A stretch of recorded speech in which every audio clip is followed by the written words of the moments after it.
Hello everyone, good morning and welcome back to the channel. कैसे हैं आप सभी? उम्मीद करूँगी आप सब लोग बहुत अच्छे होंगे। सो फ्रेंड्स, आज है दिन संडे का और अभी मॉर्निंग का टाइम हो रहा है। तो आज सुबह उठते ही सबसे पहले तो मैंने पूरे घर में क्लीनिंग कर ली थी, जाले वगैरह साफ़ किए। वीडियो मैंने इसलिए नहीं बनाया क्योंकि कई बार ऐसा होता है कि लोग कहते हैं मतलब बहुत ज़्यादा मैं क्लीनिंग वगैरह दिखाती हूँ।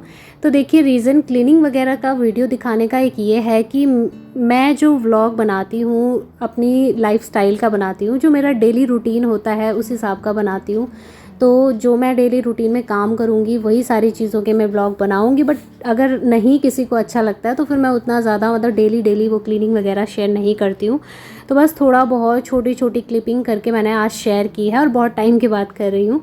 तो कल आने वाले हैं मेरे सास ससुर, तो उनके आने की ख़ास तैयारियां चल रही है। और जब घर में कोई आने वाला होता है, खासकर कोई बड़ा बुजुर्ग आ रहा है, तो उनके आने की तैयारियां तो करनी पड़ती है। मतलब घर में अगर सास ससुर आ रहे हैं ना, तो उनके आने की तो मतलब 2-3 दिन पहले से ही तैयारियां शुरू हो जाती हैं। तो मेरा ये था, मैं 2 दिन से इन्हीं सब चीज़ों में लगी हुई थी, घर की क्लीनिंग में। जहाँ पर थोड़ा बहुत भी कुछ छूटा हुआ है तो वो सारी चीज़ें करने में लगी हुई थी। तो इस वजह से पिछले 2 दिनों से मेरे व्लॉग भी नहीं आ रहे थे। तो आज मैंने सोचा आप लोगों के साथ वीडियो शेयर कर लेती हूँ। सबसे पहले तो मैंने इन 2-3 दिनों में ना क्लीनिंग में ही लगी हुई थी, जाले वगैरह साफ़ किए, फ़ैन साफ़ किए। तो उसके चक्कर में क्या हुआ ना, मेरे पैरों में बहुत ज़्यादा दर्द हो रहा था।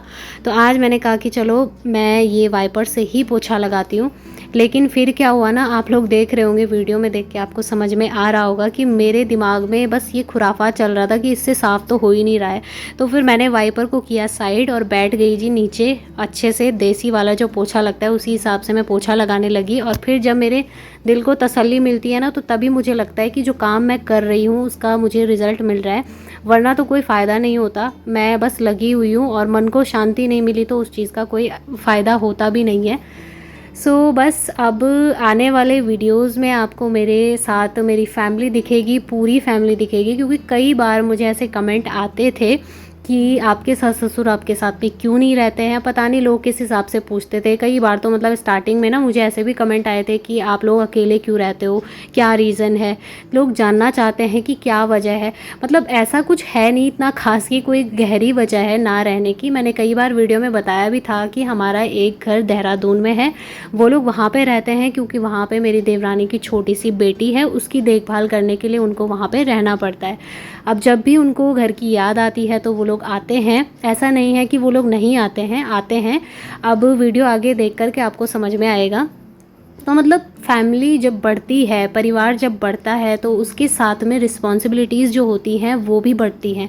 अगर जब तक बच्चे हैं अपने, तब तक उनकी देखभाल पेरेंट्स अच्छे से करते हैं। जब बच्चों के बच्चे हो जाते हैं तो उनकी देखभाल करने के लिए उन्हें और ज़्यादा सतर्क रहना पड़ता है। क्योंकि छोटी बच्ची है, कई बार वो इधर उधर जाती है, गिर जाती है। 2 साल की है अभी, वो बहुत ही छोटी है। तो उसकी देखभाल करने के लिए उनको वहाँ पर रहना पड़ता है। और मतलब यही एक छोटा सा रीज़न है, इतना कोई बहुत बड़ा रीज़न नहीं है जिस हिसाब से मुझे कमेंट्स आते थे कि आपके साथ तो आपकी फैमिली रहती नहीं है। लेकिन ऐसा कुछ नहीं है। अब मैं आने वाले टाइम में जितने भी मेरे व्लॉग्स आएंगे उसमें आप लोग देखना, काफ़ी मतलब अच्छा खासा काम हो जाता है। लोग बोलते थे कि आप तो सिर्फ 2 ही जने हो, क्या काम होता है आपका। लेकिन जब फैमिली बढ़ती है ना तो काम भी बढ़ जाते हैं। तो अब मैं आपको आगे आने वाले वीडियोस में दिखाऊंगी। और जिनको मतलब ये शिकायत थी कि क्यों नहीं आते हैं, आप सिर्फ अकेले ही रहते हो, तो उनकी शिकायतें भी मेरे ख्याल से दूर हो जाएंगी। तो बस वही सब कुछ मुझे आप लोगों के साथ में शेयर करना है। और चलिए फिर व्लॉग में आगे बढ़ते हैं। बातें करते करते देखिए मैंने सारा झाड़ू पोछा वगैरह कर लिया है। अब जो है यहाँ पे टाइम हो रहा था तकरीबन 10 साढ़े 10 बजे का। तो मैंने यहाँ पे उड़द की दाल रखी थी। ये वाली दाल मैंने कल धूप में सुखाने के लिए रखी थी, काफ़ी अच्छे से सूख चुकी है। तो मैं इसमें से कंकड़ पत्थरों को छान के अलग कर रही थी, क्योंकि ये घर की दाल है। और जो घर की दाल होती है उसमें काफ़ी सारे पत्थर होते हैं, तो उन्हें मैं हटा रही थी क्योंकि मुझे इसका पाउडर बनाना था। हमारे पहाड़ियों में, हमारे गढ़वालियों में बहुत ही ज़्यादा फेमस है काली उड़द की दाल को पीस के उसका चौंसा बनाया जाता है। तो जो लोग उत्तराखंड से होंगे उन्हें पता होगा कि चौंसा क्या होता है। अभी मैं आपको बताऊंगी आगे, अगर मैंने जिस दिन बनाया। फ़िलहाल मैं इसको बनाने की प्रोसेस आपके साथ शेयर कर रही हूँ। तो दाल को सुखाना होता है, अच्छे से साफ़ करना होता है, उसके बाद इसको मिक्सी में ऐसे पीस लेना है और किसी भी डब्बे में आप भर के रख लीजिए। फिर आपको जब मन करे, बहुत ही सिंपल तरीका है। चावल के साथ में अगर दाल खाने का मन नहीं कर रहा है तो इस तरीके से आप बना सकते हैं, बहुत टेस्टी साग बनता है इसका। तो उसके बाद अभी हो रहा था दोपहर का टाइम और आज मेरे हस्बैंड को मन कर रहा था, हमारे गढ़वाल की ही एक और डिश है आलू की खिचौड़ी, तो इसको खाने का इनका मन कर रहा था। मैंने कहा मुझे तो आता है नहीं ये बनाना, मैंने कभी बनाया भी नहीं है। तो ये कह रहे थे कि लाओ मैं बना देता हूँ, मुझे तो अच्छे से आता है। तो मैंने कहा चलो ये अच्छा हो गया, दोपहर का लंच का जो है ना, थोड़ा सा भी अगर कोई हेल्प कर दे तो ऐसा लगता है मतलब बहुत ज़्यादा हेल्प हो गई हो। इतनी खुश हो गई थी मैं, क्या बताऊँ। मैंने कहा चलो ठीक है, बहुत अच्छी बात है अगर आपको करना है। वैसे तो ये कहते हैं कई बार कि मैं तुम्हारी मदद कर देता हूँ, पर ये होता है ना कि दिन भर आदमी अगर काम में बिज़ी रहता है तो कहाँ इतना उसको फुर्सत होती है कि मतलब काम करें। तो आज तो क्योंकि दिन था संडे का, तो आज सुबह से लेके वो शाम तक बिल्कुल फ्री थे, आराम से थे।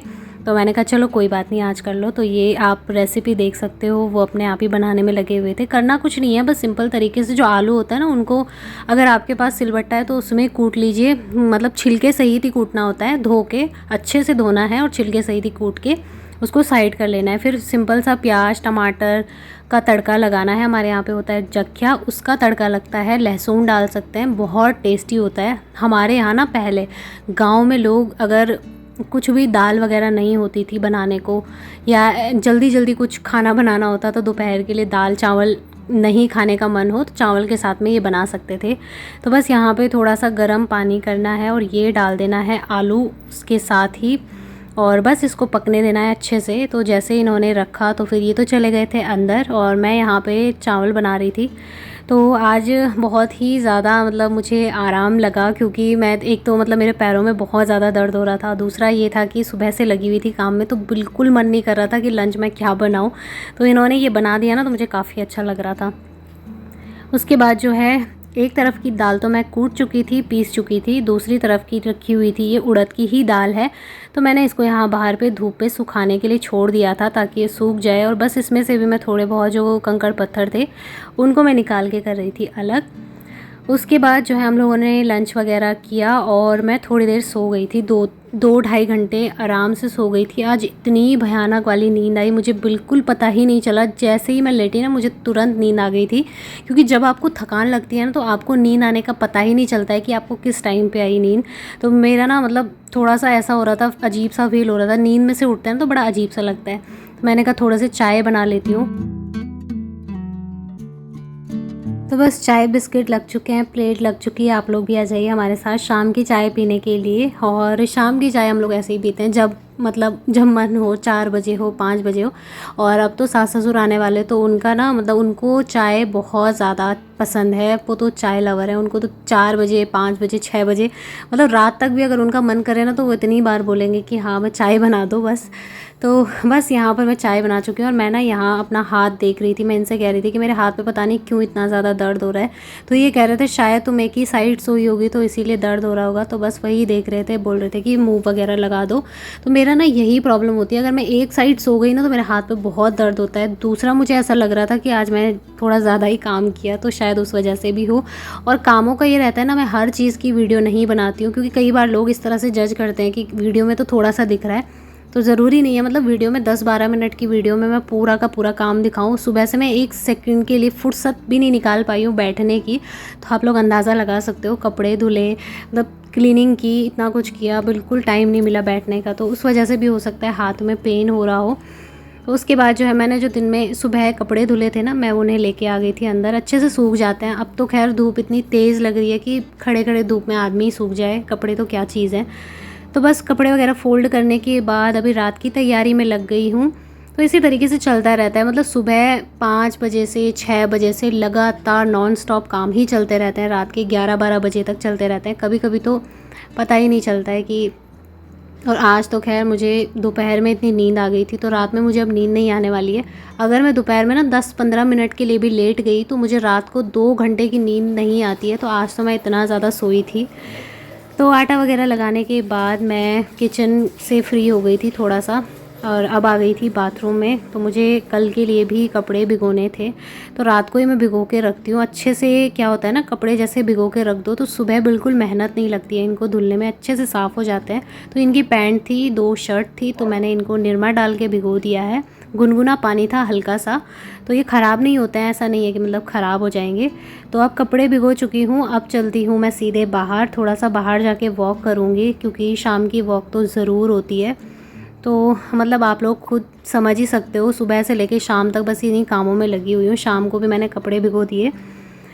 तो चलिए फिर अब चलते हैं, थोड़ा सा बाहर वॉक करते हैं। और एक यही टाइम होता है जिसमें मुझे थोड़ा सा अच्छा फ़ील होता है, रिलैक्स लगता है, क्योंकि बाहर ठंडी ठंडी हवा में ना अब तो मतलब ठंड चाहिए ही चाहिए। तो बस यहाँ बाहर आ जाती हूँ, साथ ही इधर उधर देखती रहती हूँ। हमारे सामने तो इतना सुंदर सा नज़ारा है, पहाड़ दिखाई देते हैं, सामने नदी है, चिड़ियों की चहचहाने की आवाज़ तो सुबह 5 बजे से ही सुनाई देने लगती है। ऐसा लगता है जैसे अलार्म लगाने की ज़रूरत ही नहीं है, अपने आप ही नींद खुल जाती है उन आवाज़ों से। तो इतना सुंदर सीनरी देख के, इतना प्यारा नज़ारा देख के एकदम मूड फ्रेश हो जाता है। दिन भर की मेहनत, थकान पल भर में चुटकी बजाते ही गायब हो जाती है, ऐसा फील होता है। क्योंकि जब आपका माइंड एकदम रिलैक्स हो जाता है ना, तो आपको बहुत अच्छा लगता है। तो बस यहाँ पे आके इस तरह से खुली हवा में घूमना मुझे बहुत ज़्यादा पसंद है। और शाम के टाइम तो मतलब ये अब मेरी हैबिट बन चुका है, और कुछ हो या ना हो, काम चाहे कितना लेट से हो जाए, लेकिन मैं शाम के टाइम पे 1 घंटे वॉक करना तो नहीं छोड़ती हूँ। तो जब मैं अपनी मम्मी से बात करती हूँ ना, तो कभी कभी 1 डेढ़ घंटे मैं वॉक करती रहती हूँ, ऐसे ही चलती रहती हूँ। तो काफ़ी लंबी चौड़ी बातें हो जाती है, माँ बेटी की बातें तो क्या क्या होती है, खैर बहुत लंबी चौड़ी चलती रहती हैं बातें, तो वही सब होता है। उसके बाद जो है, मैं जब वॉक कर रही थी तो मुझसे मतलब ये पत्ते वगैरह ना देखे नहीं जा रहे थे। सुबह तो मैंने मॉर्निंग में साफ़ किए थे, लेकिन फिर से शाम के टाइम पे जब हवा चलती है तो इस तरीके से ये पीपल के पत्ते उड़ के पूरे छत पे फैल जाते हैं, और ऐसा लगता है कि मतलब छत को हमने साफ़ किया ही नहीं है, तो देखने में ना अच्छा नहीं लगता है। तो मैंने कहा चलो अभी इनको थोड़ा साइड कर देती हूँ, तो मैंने सारे पत्ते उठा दिए थे। तो उसके बाद मैं अंदर आ गई थी, क्योंकि मुझे बनाना था डिनर, और वैसे भी अंधेरा तो हो ही गया था। तो आज मैं बनाने वाली हूँ शिमला मिर्च की और पनीर की सब्ज़ी। तो दोनों को मिक्स करके जब बनाती हूँ ना, तो ग्रेवी काफ़ी टेस्टी बनती है, बहुत अच्छा। तो वही मैंने प्याज टमाटर वगैरह पहले फ्राई किए, उसके बाद उनको पीस लिया था, और फिर बहुत ही अच्छा पेस्ट बनता है। फिर इसमें बस वही शिमला मिर्च डाल के पकाना होता है और पनीर डालनी होती है। तो इसी तरीके से रात का डिनर भी हमारा हो गया था। तो इसी तरीके से सुबह के 5-6 बजे से शुरू हुए मेरे काम, रात के 11-12 बजे तक चलते रहते हैं। और हम औरतों के ना मतलब कभी ना ख़त्म होने वाले काम होते हैं, ये कभी भी ख़त्म नहीं होते हैं। डेली कुछ ना कुछ नया ऐड होता जाता है, लेकिन कम कभी नहीं होता है। खैर क्या कर सकते हैं, मतलब ये है कि एक ही काम हो सकता है, खुश रह के अपने चेहरे पे स्माइल रख के काम करने चाहिए, ताकि हमारे घर में हमारे साथ जो हैं उनका भी मूड ठीक ठाक रहे। काम देखिए करना तो हमें ही है, फिर उदास होके या परेशान होके कोई फ़ायदा नहीं होता है। उससे अच्छा है कि खुश रहें और दूसरों को भी खुश रखने की कोशिश करें, अपने चेहरे पे स्माइल रखें, और बस इसी तरीके से अपने कामों को करते जाएं। तो चलिए फ्रेंड्स, इस छोटे सी वीडियो को मैं एंड करती हूँ। उम्मीद करूँगी वीडियो आप लोगों को अच्छा लगा होगा। अगर किसी भी वजह से अच्छा लगे तो चैनल को ज़रूर सब्सक्राइब करिएगा। मिलूँगी बहुत ही जल्दी आप लोगों से एक और अच्छे नए वीडियो के साथ। तब तक के लिए बाय बाय, टेक केयर।